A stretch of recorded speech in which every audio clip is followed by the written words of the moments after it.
Welcome to my kitchen. Actually, it's welcome to my daughter's kitchen because my kitchen is at home in Texas. And my daughter's kitchen, where I am right now, is in Virginia.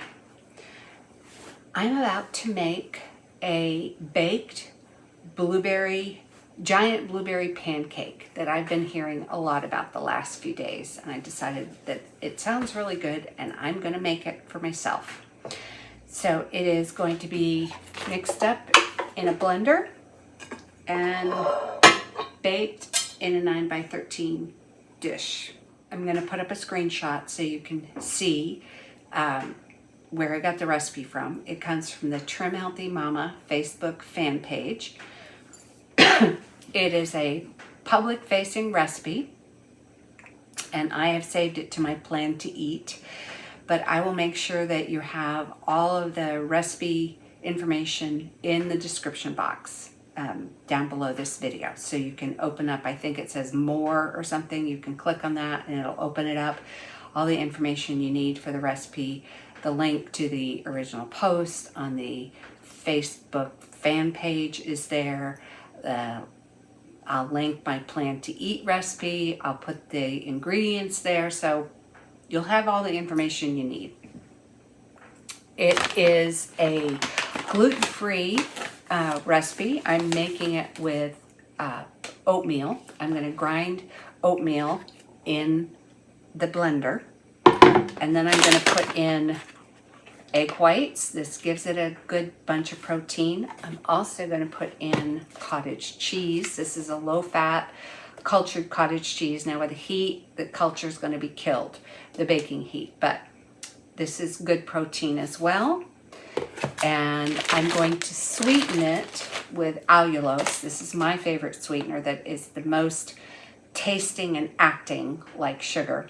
This is a little less sweet than sugar, so if it calls for a cup of sugar, I usually use more. I taste to make sure that I've got the sweetness level where I want it. So allulose is my sweetener of choice. I will need some baking powder in this recipe, and I'm going to use a little vanilla extract as called for, and I will spray the baking pan with an avocado spray that my daughter has here. So let's go ahead and put the pancake mixture ingredients together. 2 cups of old-fashioned rolled oats. We need to get measuring cup.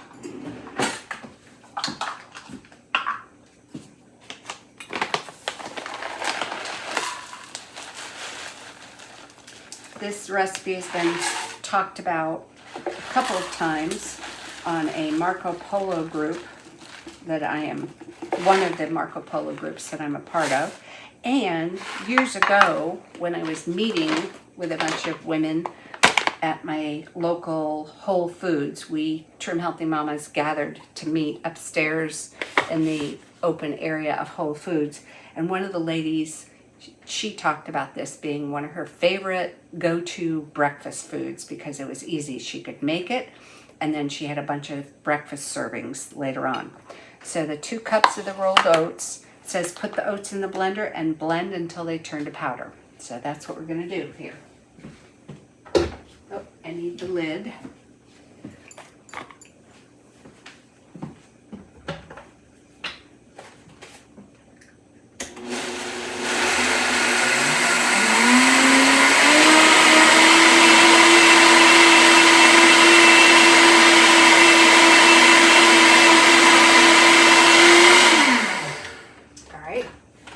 Definitely have oat flour now.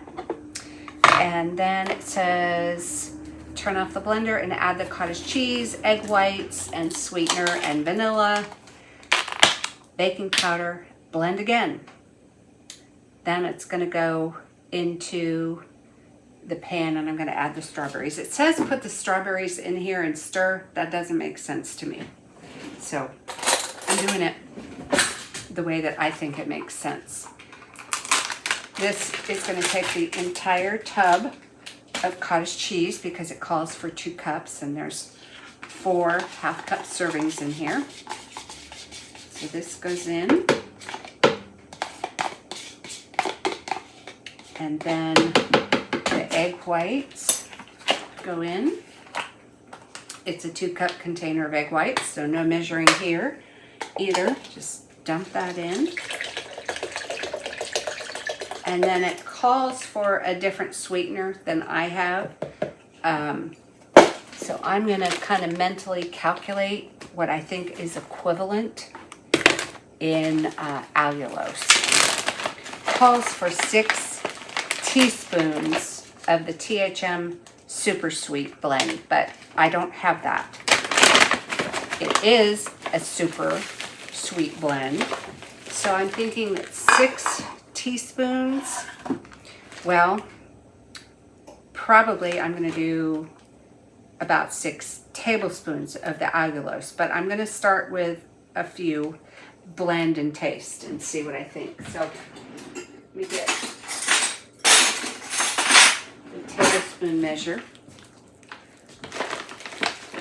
So let's see here. I'll start with 4 tablespoons.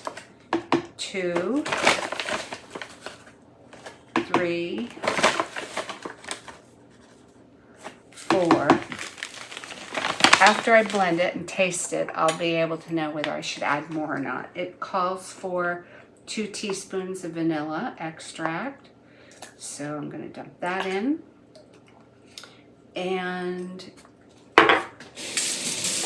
it calls for 4 teaspoons of baking powder. So I'm going to get the teaspoon measure.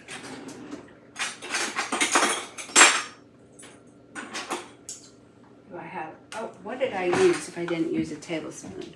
Oh, that was a tablespoon. Okay.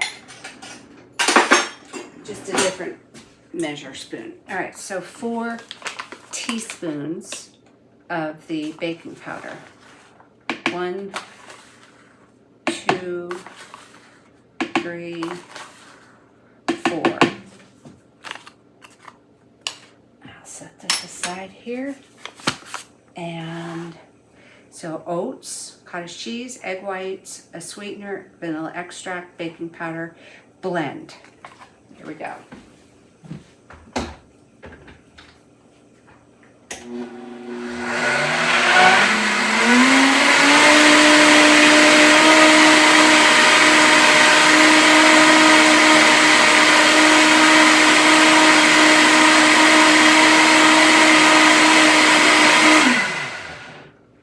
Get a spatula from up here.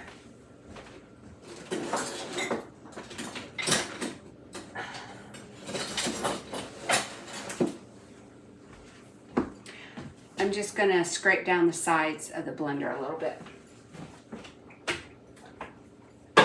I see some flour areas here, so I'll scrape that down. And this is a good time for me to go ahead and taste as well. So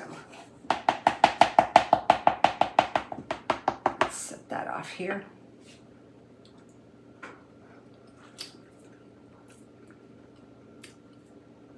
No, I think I will go ahead and put in the other 2 tablespoons that I thought I might be using. 1, 2, so 6 tablespoons, 4 is a 1/4 cup.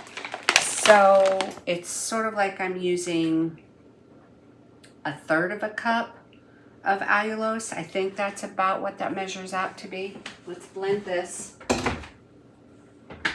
and taste again.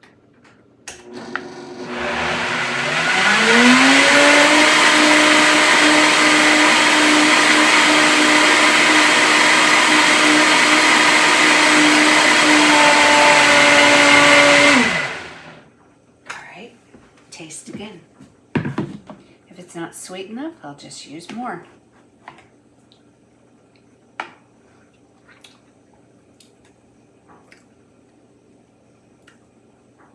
I think I'll use 2 more. So that would actually be then, that's equivalent to half a cup of allulose. If I used 6 tablespoons and then 2 more, that's 8 tablespoons. That's half a cup. I will make note of that in my Plan to Eat recipe, since allulose is my preferred sweetener. I need the lid. One more blend.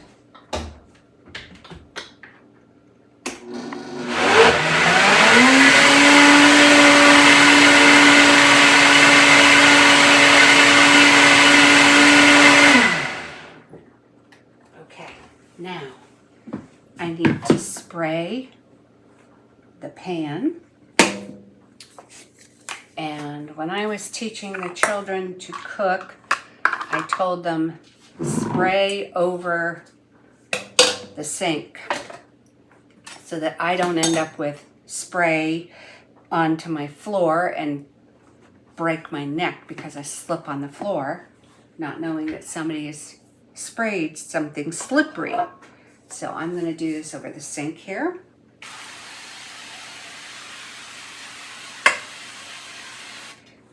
Give it a good spray, and now pour the batter in.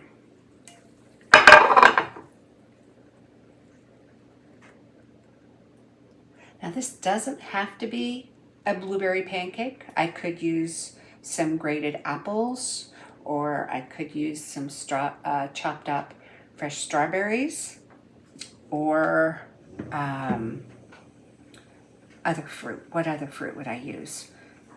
Raspberries, blackberries. The berries will help with vitamin C, which helps with protein absorption. The apples, you know, they'll add a little more carbohydrates than the berries would. But so now I'm going to get the frozen blueberries out and sprinkle some in here, and I'll show you on the camera how this looks in just a minute. Okay, so I have some frozen blueberries, and I'm looking at the instruction. It says 2 cups of fresh or frozen blueberries. All right, I'm going to sprinkle them over the top. I do have the 1 cup measure here, so I'll just dip in. Got 1 cup of frozen blueberries. I'm sprinkling it over the top. They're sinking down into the batter, but I will show you on the camera in a minute after I have 2 cups in here. They're sinking, but they're not totally buried. You can see that they're here. And I don't want to stir this up because the blueberries being frozen, they're going to let off more juice than fresh blueberries will. And then it would color my batter, make it purpley looking. All right, I'm going to show you the pan.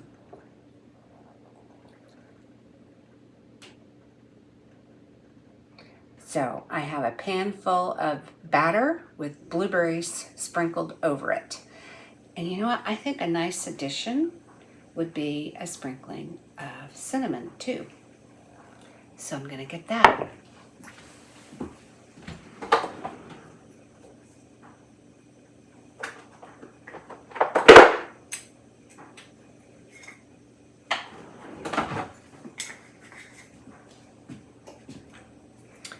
Okay, I have some Ceylon cinnamon, and it has a sprinkle top, so I can just sprinkle that over the top.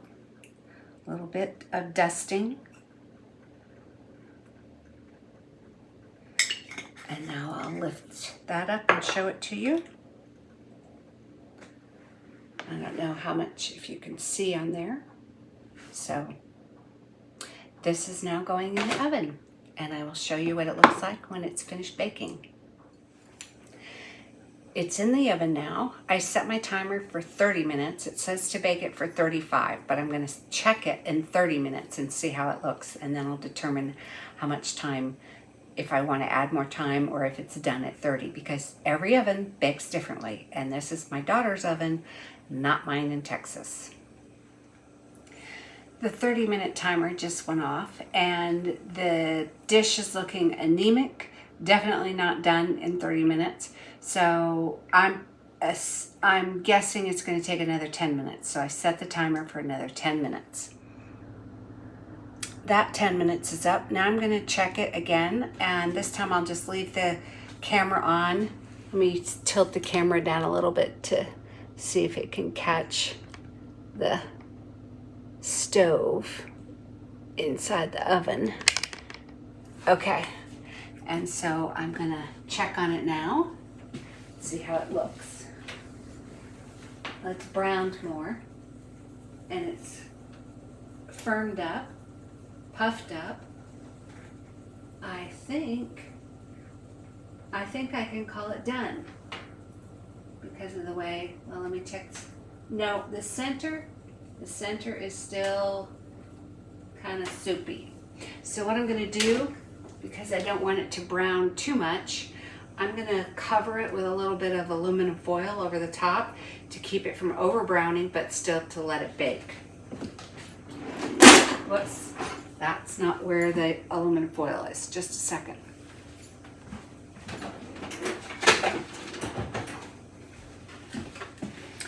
This is not my kitchen, so I'm not used to where everything is.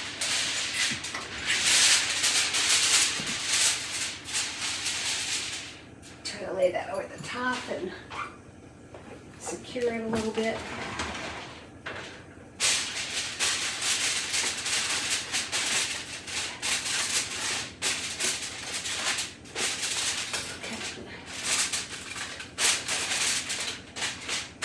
Okay.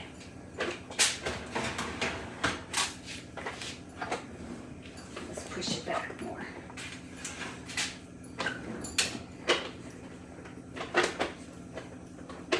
All right, I'm going to give it some more time.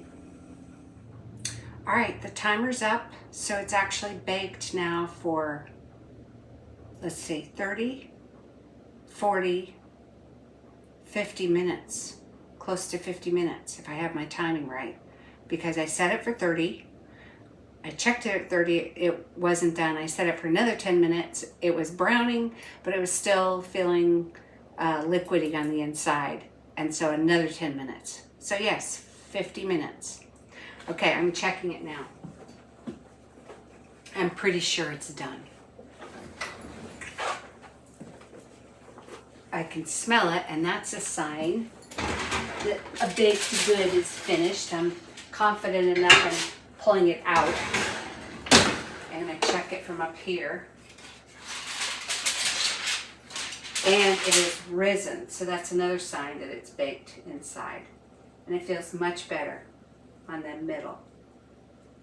It still feels a little squishy though, so I'm putting it back in for another 5 minutes. And the covering out is definitely helping. So it's going back in. It hasn't been out long enough to hurt anything.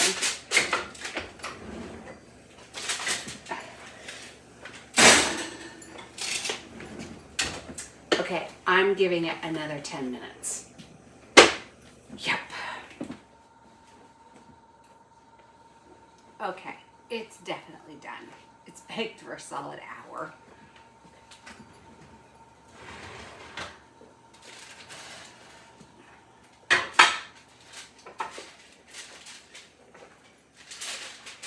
There it is. Let's turn the oven off.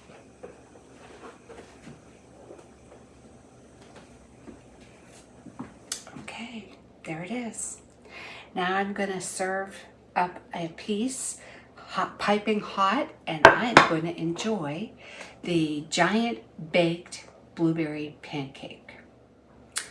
I'm going to cut it into 6 pieces, and I'll show you that. So I'm going to move the camera, point the camera down so you can see it. Let's get the camera down on this. Okay, I think that'll stay. All right. So I'm going to go down the center.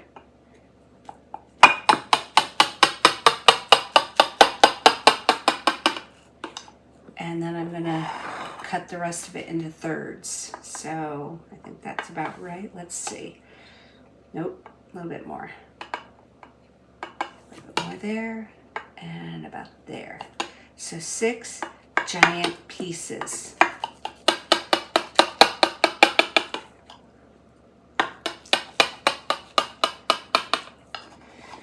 And now I'm going to plate up a piece.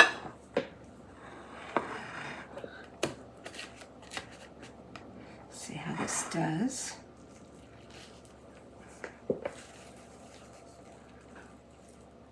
Ooh, nice. Look at that. Very nice. Steaming hot. All right, get that. Get a knife to get it off onto the plate here. And then I am going to top it with some 0% fat Greek yogurt that I have already sweetened. I sprinkled some stevia in here and stirred it up. And I'm going to treat that almost as if it were a whipped cream topping. But what it's doing is giving me more protein. Protein, protein, protein. And I'm also going to put some fresh blueberries on top. Let me get those. Just a minute.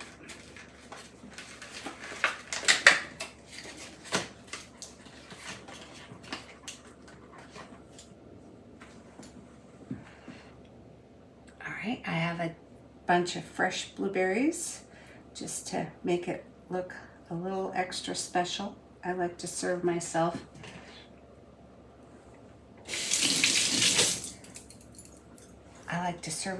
pretty food. So now I'm going to take it over to the table and I'll show you my place setting. I'm now ready to serve myself a wonderful meal. Here goes. I'm going to eat by candlelight, and I'm going to start with some raw veggies. Those raw veggies here in this bowl are the stems from some broccoli that my daughter got at the farmer's market, and it was a purple broccoli. She said it was broccolini, but it was bigger than broccolini I've seen in the grocery store, but smaller than a full-size head of broccoli. Whatever, I know it's going to be nutritious. Oh, and this little cup here is Mary Beth Oakley's Go-Go Goji Berry drink, which is her knockoff of the Young Living Ningxia Red drink. And I'll put a link to that in the description box. I am hungry and I am ready to eat.